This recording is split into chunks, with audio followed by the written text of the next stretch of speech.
అందరికీ నమస్కారం. IYR talks మొదలుపెట్టి ఎఫెక్టివ్గా పోస్టింగ్స్ మొదలుపెట్టి ఒక సంవత్సర కాలం అయింది. ఈ సంవత్సర కాలంలో సబ్స్క్రైబర్స్ బేసు 3,000 నుంచి 33,000 దాకా పెరిగింది. ఐవైఆర్ టాక్స్ను ఆదరిస్తున్న మీ అందరికీ నా ధన్యవాదాలు. భవిష్యత్తులో కూడా ఇదే రకంగా ఐవైఆర్ టాక్స్ని మీరు ఆదరిస్తారని ఆశిస్తూ ఉన్నాను. Thank you. అందరికీ నమస్కారం. ఐవైఆర్ టాక్స్కు స్వాగతం. ఐవైఆర్ టాక్స్లో భాగంగా ప్రాంతీయ, జాతీయ, అంతర్జాతీయ అంశాలపైన నా అభిప్రాయాలను మీ అందరితో పంచుకుంటూ ఉన్నాను. కొంతమంది ప్రముఖులు అంటే సామాజిక స్పృహతో పనిచేసిన వాళ్ళను ఇంటర్వ్యూ చేసి వారి అభిప్రాయాలను, వారి అనుభవాలను మీతో పంచుకోవడం జరిగింది. దీంట్లో భాగంగా ఐఏఎస్ ఆఫీసర్స్ చక్రపాణి అర్జున్ రావు గారు, అదేవిధంగా రిటైర్డ్ ఇంజనీరింగ్ చీఫ్ కొండలరావు గారు, సీతాపతిరావు గారు, రంగరాజన్ సౌందరరాజన్ గారు, Chilukuru Balaji temple chief priest, వీళ్ళందరి ఇంటర్వ్యూస్ చేసి మీతో పంచుకోవటం జరిగింది.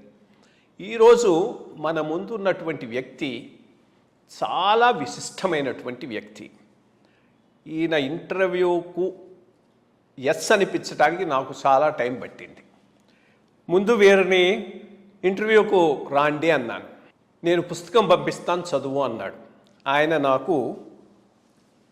ఆయన ఆటోబయోగ్రఫీ పంపించాడు. Breaking barriers, the story of A Dalit chief secretary, కాకి మాధవరావు గారు. ఇది అమెజాన్లో ఉన్నది, తప్పకుండా చదవండి. ఎందుకనంటే ఈ బుక్ రిలీజ్ అయిన టైంలో నేను వెళ్ళాను, కానీ ఆ రోజు ఆ పుస్తకం తీసుకొని చదవలేదు. ఎందుకు చదవలేదంటే జనరల్గా ఆటోబయోగ్రఫీస్ నేను చదవను, పెద్దగా ఇంట్రెస్ట్ లేదు. ఎవడైనా తన గొప్పతనం తన గురించి రాసుకుంటూ ఉంటాడు, ఏముంటుందిలే అని.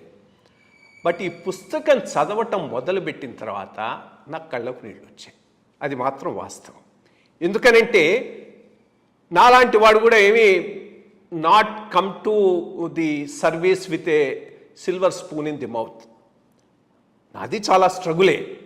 చాలా సామాన్యమైన పరిస్థితి నుంచి రియల్ ఫైట్ చేసి సర్వీస్ దాకా వచ్చాం, సక్సెస్ఫుల్ అయినాం. బట్ ఈయన స్ట్రగులు, ఈయన పోయినటువంటి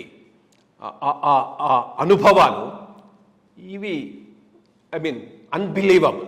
అటువంటి స్థాయి నుంచి ఇంత స్థాయికి రావటం అని అంటే అది చాలా చాలా స్వయం కృషి. సో అటువంటి ఎసెన్స్ ఉన్నటువంటి పుస్తకం ఇది. తప్పకుండా అమెజాన్లో మీరు కొని చదవండి. Because it really gives you a different perspective about the whole thing. అందుకోసం చెప్తూ ఉన్నాను. ఇక రెండోది ఆయన వ్యక్తిత్వం. బికాస్ మేము చాలా ఆయనతో పాటు వర్క్ చేసినటువంటి వాళ్ళం కాబట్టి 2-3 ఉదాహరణలు ఇస్తాను. మొట్టమొదటిది దీని విషయమే కొద్దిగా కొనసాగిద్దాం. ఈ ఆటోబయోగ్రఫీ చదవంగానే అర్థమైపోయింది, ఇవాళ కాకపోయినా రేపైనా కానీ నా దగ్గర ఇంటర్వ్యూకి వస్తానని. ఎందుకనంటే ఆటోబయోగ్రఫీలో రాసుకున్నాడు. ఆయనకు ఆటోబయోగ్రఫీ రాయటం ఇష్టం లేదు. రామచంద్రమూర్తి గారు ఎడిటరు, ఎంఎస్కో విజయ్ కుమార్ గారు ఆయన పెస్టర్ చేసి ఇది రాయించారు. సో ఇక పెస్టర్ చేయటం అంటే నేను చేయగలను, ఆయన తీసుకుని రాగలను అనుకొని అప్పటి నుంచి మెసేజెస్ పెడుతూ ఉన్నాను. ఫైనల్గా ఈ రోజుకు వీరిని ఇక్కడికి తీసుకొని రావటం జరిగింది. ఇక ఈయన వ్యక్తిత్వాన్ని గురించి 1-2 అంశాలు నేను మీకు మెన్షన్ చేస్తాను. అది నా దీని గురించి. సాధారణంగా మా ఐఏఎస్లో ఇది ఒక చిన్న వర్డ్ ఒకటి ఉంది, అగ్రహారం బ్యాచ్ అని. సో 4 ఈ కమ్యూనిటీ ఆఫీసర్స్ అందరూ ఒక చోట చేరితే అగ్రహారం బ్యాచ్ అంటారు. సో ఒకరోజు ఈ అగ్రహారం బ్యాచ్ లంచ్కి కూర్చున్నాను. నేను అందులో ఒకడిని. మా 4 ఉన్నాం, అందులో 2 లేరు, ఇప్పుడు నవ్వు ఇంకా 2 ఉన్నాం. ఎవరు మంచి ఆఫీసరు, సిఎస్గా చాలామందితో మంచి, అందరూ ఏమేమో అంటారు, కానీ the best man to work with is Madhavarao garu అని unanimous. Everybody fell that the best man to work is K Madhavarao garu. ఇక ఈ క్యాడర్లో, ఏపీ క్యాడర్లో one of the finest officers everybody says PC Parak garu. ఆయనతో నేను పనిచేశాను. ఓ రోజు ఇట్లా మాట్లాడుతుంటే బెస్ట్ పర్సన్ టు వర్క్ ఎవరైనా ఉన్నారంటే ఈ క్యాడర్లో కె మాధవరావు గారని ఆయన అన్నారు. నేను వీరితో చాలా షార్ట్ పీరియడ్ పనిచేశాను. షార్ట్ పీరియడ్ ఒక 2 months ఇరిగేషన్లో వారు సెక్రటరీగా ఉన్నప్పుడు నేను జాయింట్ సెక్రటరీగా ఉన్నాను. ఈ లోపల రిజిమ్ చేంజ్ అయిపోయింది, నేను ఆ బివరేజెస్ కార్పొరేషన్కి వెళ్ళిపోయినాను. But even those 2 months, I mean you feel very very comfortable with him. ఇప్పుడు రకరకాలైనటువంటి ఆఫీసర్లు ఉంటారు, కొందరు చాలా డీటెయిల్డ్గా చూసేటటువంటి ఆఫీసర్లు ఉంటారు, కొందరు ఫైల్లో మునిగిపోతారు, రిజల్ట్ ఉండదు, కొందరు అన్కన్వెన్షనల్ రిజల్ట్స్ తీసుకొస్తారు బట్ ప్రాబ్లమ్స్లో ఇరుక్కుంటారు, కొందరు ఆఫీసర్ల కింది వాళ్ళకు బాగుంటారు, పై వాళ్ళకు బాగుండరు, పాలిటీషియన్స్ మేనేజ్ చేయలేరు, కింద ఇది చేయలేరు. But a combination of a successful officer of managing the whole థింగ్లో I think one of the best officer అని నేను చెప్తాను నా ఎక్స్పీరియన్స్ మీద. వారు సిఎస్గా ఉన్నప్పుడు పనిచేశాను, అంతకుముందు యాజ్ జాయింట్ సెక్రటరీగా ఉన్నప్పుడు ఆయన ఒక చిన్న ఎనెక్డోట్ చెప్పాడు, అది అప్పుడప్పుడు బయట వాళ్ళకు చెప్తూ ఉంటాను. అది ఆయన ఎవరితోనో మాట్లాడుతుంటే నేను అక్కడ కూర్చొని విన్నా. సంజీవయ్య గారు చీఫ్ మినిస్టర్గా ఉన్నప్పుడు కర్నూలులో ఎవరినో అన్ని కలెక్టర్గా వేసాట. ఆ కలెక్టరు కాస్త against the interest of one community గట్టిగా పోయినట్ట.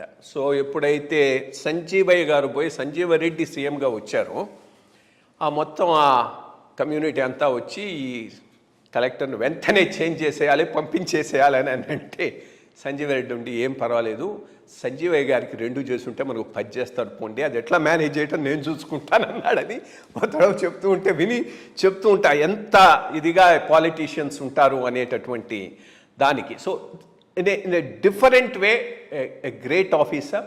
అండ్ దెన్ వారి ప్రస్థానంలో కూడా కొంత అంబేద్కర్ గారి ప్రస్థానానికి వీరి ప్రస్థానానికి ఒక చిన్న స్వారూప్యం చెప్తాను.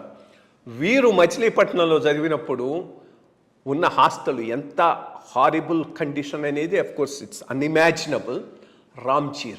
రామ్జీరావు హూ ఇస్ ఎ బ్రాహ్మిన్, అక్కడ అంబేద్కర్ గారిని పైకి తీసుకొచ్చి ఇచ్చేసినటువంటి వాడు కృష్ణాజీ కేశవ్, అతను కూడా బ్రాహ్మిణి. సో కొంత అవసరం వచ్చిన చోట్లో well meaning persons from other communities can also take a part అనే దానికి ఇది ఒక పెద్ద ఎగ్జాంపుల్. నమస్కారం సార్. ఈ ఇంట్రడక్షన్తో నేను ముందు బేసిక్గా మీ చైల్డ్హుడ్ను గురించి మాట్లాడతాం. అంటే అది దట్ ఈస్ సంథింగ్, అది మీకు ఎమోషనల్గా ఒక ఇది ఇచ్చింది. ఒకటి ఇంకో పాయింట్ కూడా నేను ఇప్పుడు మెన్షన్ చేయాల్సింది ఏంటంటే, మీకు కోపం రాదు, అది ఇంకోటి. నాకు చాలా కోపం వస్తూ ఉండేది, ఎట్లా ఆయన ఆపుకుంటాడా అని నేను ఆలోచిస్తూ ఉండేవాడిని మీటింగ్స్లో వాటిలో కూర్చున్నప్పుడు. మీకు బాగా కోపం వస్తే ఒక మాట వాడతారు, నీ తలకాయ అంటారు. This is the word you use. నీకు బాగా కోపం వచ్చినప్పుడు ఏమంటారు, నీ తలకాయ అంటారు. ఇది ఇంత కంపోజ్ ఎట్లా మెయింటైన్ చేయగలుగుతున్నాడా అని, బికాస్ నేను అరవకపోతే పని జరగదు అనుకుని స్టాఫ్ మీద చాలా గట్టిగా అరుస్తూ ఉంటాను. అదొక ఆస్పెక్ట్ కూడా చెప్పి, ఇది మేబీ దీనికి కొంత ఆ బ్యాక్గ్రౌండ్ కూడా పనిచేసిందేమోనని నా అనుమానం. మీ ఫాదర్తో ఆ ఘర్షణ బట్టి మీరు చాలా స్పెసిఫిక్గా దీంట్లో మెన్షన్ చేశారు. ఆ రోజు ఆయన కొట్టటం, మీరు రెబల్ కావటం, దాంతో సైలెన్స్గా ఒక రకమైనటువంటి రియాక్షన్గా వెళ్ళిపోవటం గురించి రాశారు.